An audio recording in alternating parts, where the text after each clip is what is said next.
Bonjour et bienvenue à tous. Si vous avez un projet de vendre un bien immobilier dans les prochains temps, vous risquez de vous retrouver confronté à certains termes techniques de l'immobilier pas toujours faciles à comprendre. Mais pas de panique, nous allons les voir ensemble dans cette vidéo.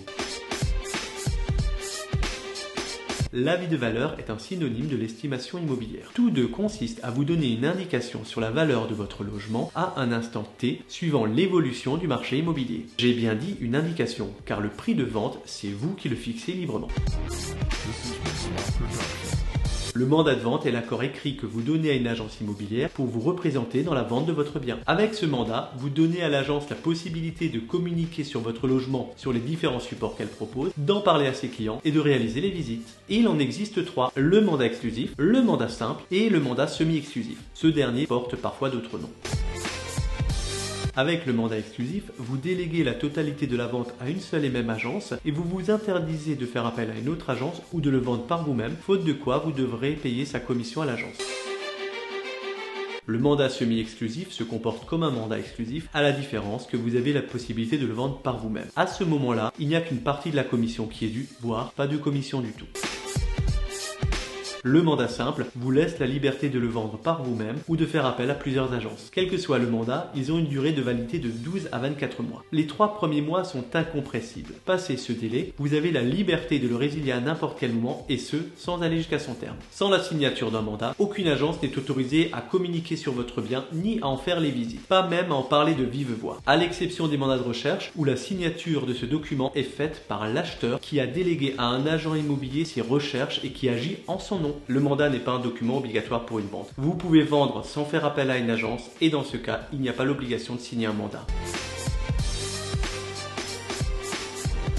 Le prix de mise en vente correspond au prix où les biens ont été mis en vente sur le marché. C'est ce prix de mise en vente que vous retrouvez sur les annonces immobilières. Il inclut généralement une marge de négociation que le vendeur s'est laissé à sa disposition. Un prix de mise en vente ne veut pas dire un prix de vente réel puisqu'il n'y a pas encore eu négociation. Un prix de marché est le prix où votre bien se vend sur son marché. Il s'agit de sa valeur réelle. C'est le prix que va réellement payer un acheteur pour votre logement. Le prix net vendeur correspond à ce que vous percevez en tant que vendeur si vous faites appel à une agence immobilière. Il s'agit du prix de marché, déduction faite des commissions d'agent. C'est ce qu'il vous restera en tant que vendeur. Le prix net vendeur est plus bas que le prix de marché. Avec un coach immobilier, votre prix de marché sera votre prix net vendeur. Avec ce document, l'acheteur vous notifie sa volonté d'acheter votre logement à un prix déterminé dans l'offre. L'offre peut être orale, écrite ou par email. Comme le dit le vieil adage, les paroles s'envolent et les écrits restent. L'idéal étant d'avoir un document écrit pour éviter toute mauvaise surprise. Il a l'avantage, outre sa simplicité, de figer les choses et de s'entendre sur un prix avant la signature d'un document plus officiel. Il engage les parties et prépare le rendez-vous avec les notaires. Mais pour avoir une validité réelle, l'offre d'achat doit respecter un certain formalisme.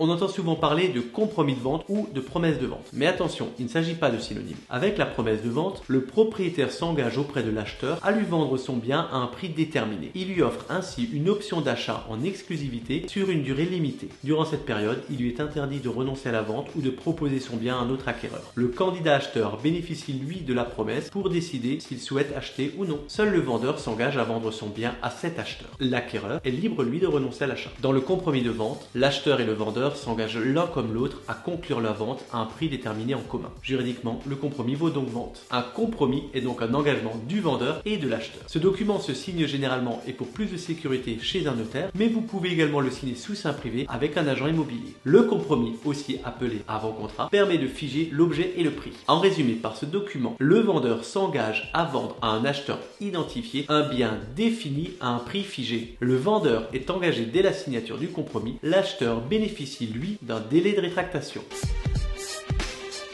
Lors de la signature d'un compromis ou d'une promesse, il est de 10 jours calendaires. Ce délai commence à courir le lendemain de la première présentation en courrier recommandé du compromis et de ses annexes. Si la fin du délai de rétractation tombe un jour férié ou un dimanche, le dernier jour sera le prochain jour ouvré. Dès le délai de rétractation passé, le compromis devient également définitif pour l'acheteur.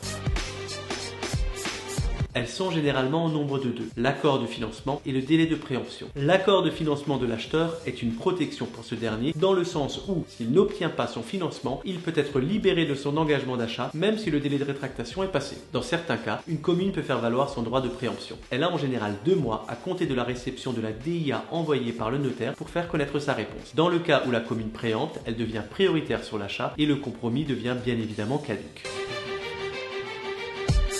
Le DPE correspond au diagnostic de performance énergétique. Il est là pour donner une indication sur les consommations énergétiques du logement nécessaires au chauffage et à la production d'eau chaude pour y habiter sereinement. Il existe d'autres diagnostics que je vous ai mis dans le tableau qui s'affiche.